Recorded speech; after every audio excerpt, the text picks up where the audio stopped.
Hello. So, first question. Across history, every major technological shift has faced resistance. Socrates rejected writing, fearing it would weaken memory. Novels were unseen as a societal threat, like radio, TV, and video games in their time. So, I would like to ask you, are we now witnessing a similar reaction with AI, maybe an overreaction with how we will be impacted by AI, especially in storytelling? Aha, Yes. what do you think? Well, first of all, hello everybody. What a great turnout. Such a pleasure to be here. When you think about storytelling, everyone always brings up the word authenticity. So when AI comes into it, I think about one major thing. Authenticity has to do with intent. And intent in storytelling or in authenticity is lived experiences, your emotions, your values, things that you care about. It's that trust and credibility and relatability that makes a story connect with us.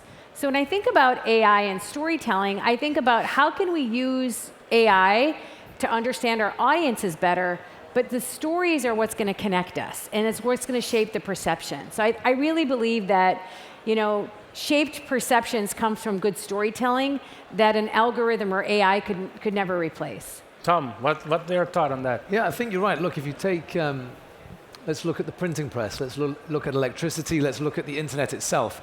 When each of these technological revolutions came out, there was certainly a part of our society believing that they were breaking down the fabric of society. I think all you've got to look at is pretty much every parent looking at every child's generation thinking that they were doing something wrong and taking us in the wrong direction, mostly because of the technological change during that period. So this is nothing new. I think we're looking at this with apprehension, to your point about authenticity. It's certainly breaking down content from an authentic standpoint. So yeah, I think it's going to be interesting, the journey that we go on, and I think in the next generation they'll look back on a different technology and have the same outlook. Wilfried. Yeah, I think for me, I agree with both of my fellow panelists, but I think for me it's really important for us to always remember every technology has faced this kind of critique or backlash, but in our day-to-day lives, we've always ended up embracing them. So if we talk about like the internet and how that's basically democratized a lot of things, but it's also caused obviously a lot of issues with social cohesion as well. I think there's always a good and bad with every new technology.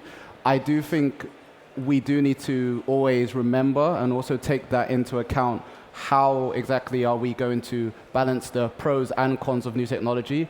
But I think it's inevitable, and I think as someone who studied computer science, the technology always is going to go forward, and you just have to work out how you're going to jump on the train and what are the rules on this train. But maybe for us that are living this transition, it's harder than for new generations to adapt to these new technologies or this new technology. How do you think, you all talked about authenticity. How can we keep authenticity, especially when we think about brands? I mean, everybody here is working for companies, and we have a huge challenge on that. Tom, I'll start with you, and then we go around. Sure. I think that, look, the use of AI, it depends how we approach this, what AI can do and what it should not be doing and cannot do, right? So what AI can't do is replace the nuanced understanding of the human experience. That has to remain firmly in control of us. We need to be defining what is the purpose of the content we're creating. Why are we creating this piece of content? What is the messaging behind it? That needs to be defined by us. AI can help us in terms of the delivery, in terms of the hyper-personalization, in terms of driving improved engagement from the content. But understanding the actual message itself from, let's say, a cultural relevance standpoint, that's a whole different discussion. Like how AI impacts, or storytelling that you build with AI or helped by AI impacts local cultures, for example, specific regions, right? It can do, but I think we need to take a step back from that and understand, again, like why is this piece of content being created, and how does AI play a role? So at our agency, we're looking at, let's say, digital product, social campaigns, large-scale TVC work. Those things are just expressions of a brand strategy, right? And those can be amplified and grown through the use of AI, and AI can take us in different directions on top of those things. But what it can't do is actually help us to develop. It can't help us to develop the actual, the nuance of the emotional intelligence that's required before we're actually developing the story that then flows through each of those deliverables. I think even for a brand, there's so much that it can do. It can help us scale and structure a story and to think about it. It can help in research. It help us like take tons of data and analyze it so that we can deliver like a good story as a brand, or figure out how to get consumer insights based on analyzing so much data at a time. So I think from my standpoint, especially in communications and what I do in storytelling with our clients, is we think a lot about how can we use this from a data perspective to analyze large sums of data and also turn it into something that can help us be better at storytelling, at connecting with audiences, at understanding their needs, understanding consumer trends, understanding where the intelligence lies in helping us do better for our consumers. But when you're trying to build a personal brand, and I'm sure yes, a lot of your it's like clients... my favorite topic. Yeah. Yeah. So when you're trying to build a personal brand, this kind of information, or a lot of information, is it good, or is like overwhelming, something that it's hard to manage for, in a personal level, or building a personal brand? Yeah. How many people in the audience are building their personal brands today? Okay, you have to do it yourself. It's a personal thing, but it's your story. It's your thought leadership. It's your ideas. It's how you behave at work. Are you a good listener, a collaborator, a team player? Those are the personalities that you want the world to know about you, or the traits you want people to know about you. AI isn't doing that for you, but it might help you figure out, how can I share my ideas? How can I share my values? What are ways that I can articulate some of the things I care about? Your personal brand is about trust and credibility and relatability. That comes from you. But AI can help you structure it or scale it or get intelligence on how to best tell that story to other audiences. Wilfried, you're deep in the ad market, and we know how the ad market's trying to optimize stuff all the time. And when you go to building your personal brand, or telling a story, storytelling in general, if you try to optimize too much, maybe you kill the originality or something like that. Yeah. What's your feeling about that? Like, should we try to optimize to the maximum point, or there's like a balance that we should keep looking through AI and storytelling? Yeah, I think that's a great question. I think when we're working with brands, it's first, I think as a lot of the panelists have said, is they want to create a vision. They have a vision of what they want to make, what story they want to tell. And I think then I go to the layer of how can the AI we have created or other AIs help people do that, right? So I think there's very obvious use cases. If you have a story, you only speak English, and then you can also use AI to then basically tell that story in multiple languages. Yeah. That's something already that is an easy win for a brand. But I think you're right about hyper-personalization and authenticity. It is a balancing act, right? Because we have the ability to hyper-personalize a lot of information now. Like, I can make an ad that will basically be in Arabic based on a certain profile of user, etc. So I think you're right in terms of there are concerns there. But I think it's really important for those brands to actually create messages that resonate with people. And I think that is what the AI is actually helping people do. So I think that's the where we see it really having a really powerful effect. In terms of where the limit lies, and I think that's a great question, I think there is a danger when you're using a lot of personalized information. So for us, we avoid that. We actually are using more contextual information, and actually that's enough, especially with the data models we have in today's age. You don't actually need to know someone's personal phone ID. You don't need to know someone's email address. You just need to know the context of that user. So there's a user based here in Qatar with their phone set to Arabic. I can use that context, and they're playing this kind of game. We use that context to then generate an ad that is more contextually relevant to them. And what are some, a question for everybody here, what is some of the most innovative initiatives that you see in your field using AI? I mean, there's some things that you guys might not know is being powered by AI. Yep. So how many of you guys watch Netflix? When you get on Netflix, it might recommend things for you to watch based on the algorithm. The AI can tell what kind of things that you're interested in. So you don't know that that's AI, but that's delivering content to you in ways that, I mean, that's one of the examples I think that a lot of people could interact with every single day. I think from our side, the video models are improving on a monthly basis. We're infusing that technology into a lot of the work that we do in terms of our creative workflow. I believe that some of the content that is being witnessed today, people don't realize it's being created by these tools. And the problem is when we go back to the authenticity conversation, I'll give you one example.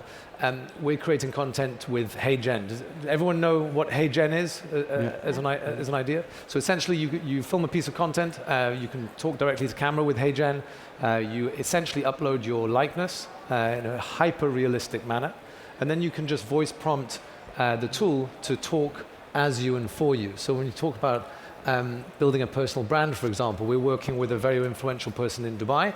We've uploaded that content of his. You essentially just talk at the tool. You can say any words, it doesn't matter. You move your hands around, all of this is absorbed. And then we can literally have that individual saying absolutely anything. Now, there is an ethical challenge with that, yes. of course, and I'm sure we're going to get onto that conversation. But the reality is that tool is allowing us under controlled, in a controlled environment, to be able to leverage that person's likeness in order to help build their brand in certain ways, because maybe they don't have the time to shoot a piece of content to respond to something that's in the news in real time. Now we can do this for them. So we're infusing that into the work that we do.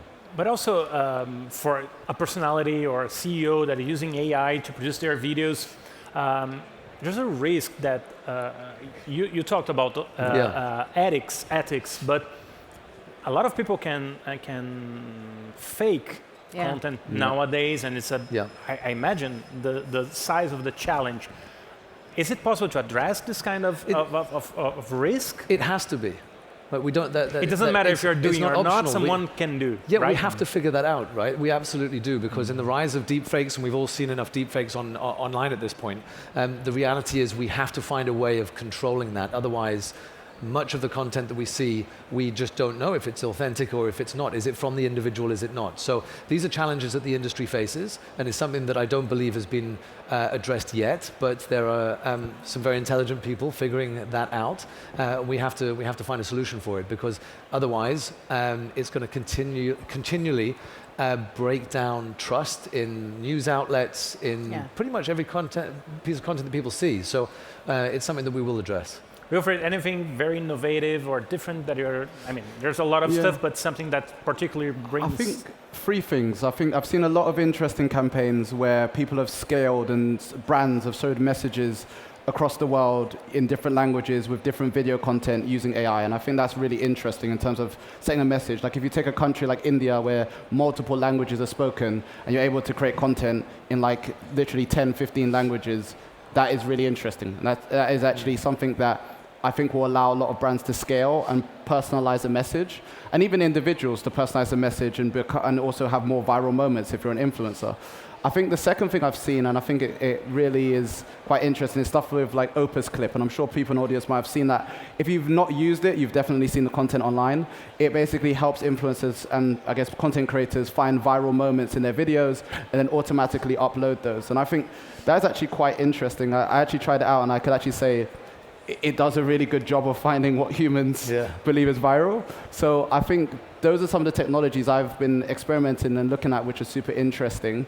I also think a lot of the video models, as you were saying, are getting a lot better. I think 5 years ago, it was a bit questionable of the quality, but I've seen some very powerful video models where people, without being told, would probably start to not notice, but there are still defects, for example, in lip movement, which we haven't really mastered in terms of the way the models work, but we're definitely seeing progress, and I'm giving it 1 or 2 years, and we'll probably not know the difference. It's moving so quickly, right? I mean, going back to your first point about the hyper-personalization, being able to deliver a message in a relevant dialect across, let's say, the country of India. I think one of the challenges with that is the potential fragmentation of the collective campfire story, and I think that's what we also need to address, right? Because humans, if we go all the way back, we've been passing messages down from generation to generation. Now, if we lose sight of that because we're literally creating for silos, how does everybody have a collective understanding of the message? So what we've got to make sure is we're utilizing AI as a tool for delivery and further engagement, but we're not losing sight of the fact that it is the human touch, it is the human creativity that starts that process. Is it possible, is it possible also, Tom, to use AI to amplify underrepresented groups or regions that nowadays For maybe good. are they not have the same space or the same attention that other groups living in different countries or different regions have? Yeah, I think there's two ways to address that. I think the internet is inherently culturally biased, so therefore the data sets that many of the tools are trained on are culturally biased. So if we talk about a data set standpoint, we have to get that right. We have to make sure that the tools that we're expecting culturally balanced outputs from have culturally balanced data sets in order to train on. So that's one area that needs to be addressed. But to your point around cultural representation, so we're an agency based in the region. We're based out of Dubai. We work across the region. We work with culture and tourism brands specifically to help tell the region's stories to the world. Now, in some of the regions that we work with here, some of the brands don't have data on their history. They don't have content that we can look at from centuries prior, or let's say, or decades prior, even in some cases. So we've utilized AI in a way to help tell those stories, whether we're leveraging, let's say, Gen AI with an illustrator, with a storyteller that's actually creating, let's say, a piece of content that we did for Diriyah in Saudi, which was telling the story of the road to Hajj. They had the story written, but there was no content, there was no context.